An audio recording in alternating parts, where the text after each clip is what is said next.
And there were parts that were funny though. When the cop gets stabbed with the needles, I thought that shit was hilarious. I thought that shit was hilarious, man. But even that part when he got stabbed with the needles, they could have expanded that even more and made him get high or something, made him start hallucinating or something. Like there was so much they could have done. There was so much they could have done. I feel like it's a similar situation to Alien Earth, where the whole season was build up. We get to a crescendo and then they rush the last episode. Like, why would you rush the last episode?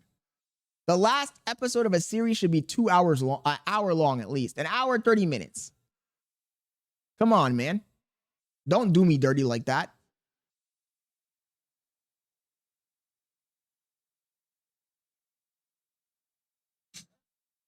He says, let me view your camera.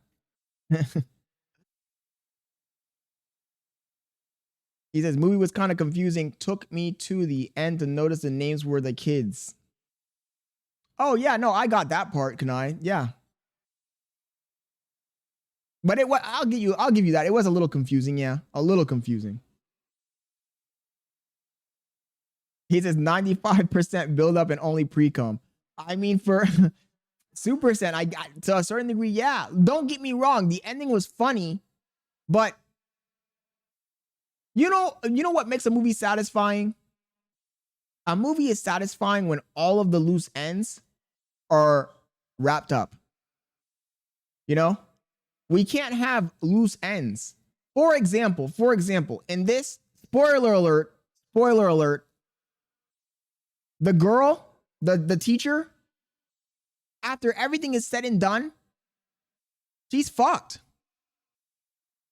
There wasn't a good ending for her. She's just fucked.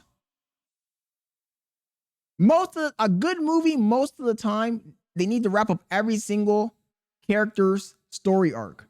They can't just end the story arc and all of a sudden you pivoted from the action to close to the conclusion. And I didn't like that at the end of the movie they had the narrator, and the narrator, in the narration they're like, "Oh, Timmy, his parents never recovered and they're still eating soup somewhere." Instead of you telling me that, why didn't you make a scene of it?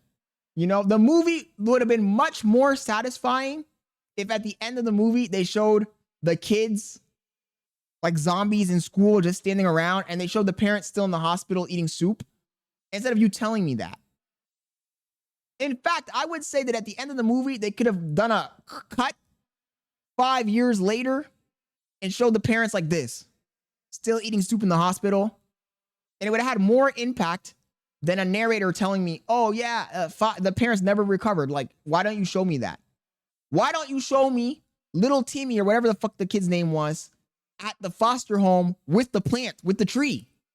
You know, if they had ended it with the parents showing me a scene of the parents in the hospital, comatose, and they show the kid at a new family with that tree, and they show the teacher becomes, I don't know what happens to the teacher. She does something else. They just show like an update on her life, and they ended the movie like that. W's. I don't understand. Isabel says movie director Scott. But am I not right?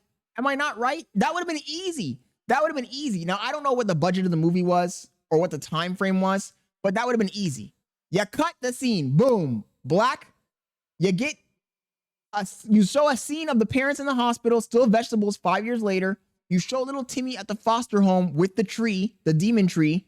You show the teacher went bonkers. She went crazy. She's in a fucking mental asylum. Done. Boom. Black screen. The end. That would have been a better ending. I could be a movie director. Honestly, I could, because when I watch movies, you guys can ask Bailey. When I watch movies, I'd be like pointing out the flaws.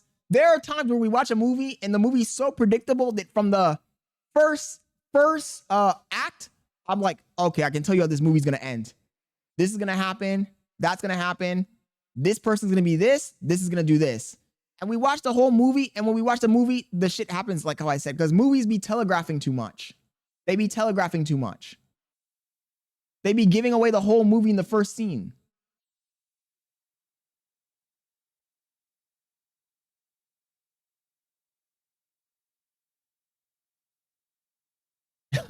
He says, my whole thing was, where were the parents shitting the whole time while they were at the table for days? Oh, man, they were shitting their pants. He says, direct the scene over 20 viewers first. He says, Fear Street is good. Oh, yeah, Fear Street is good. Fear Street is great. Yo, Rob Roberts, thank you for joining the stream. But no, movies look, I've already caught on that when you're watching a Hollywood movie and they show you something in the frame. For example, you're watching a movie about Scott Leonard streaming and you end up seeing this on my desk. You see this on my desk? And the camera zooms in on it for no reason at all. You already know that this item's going to be important in the movie.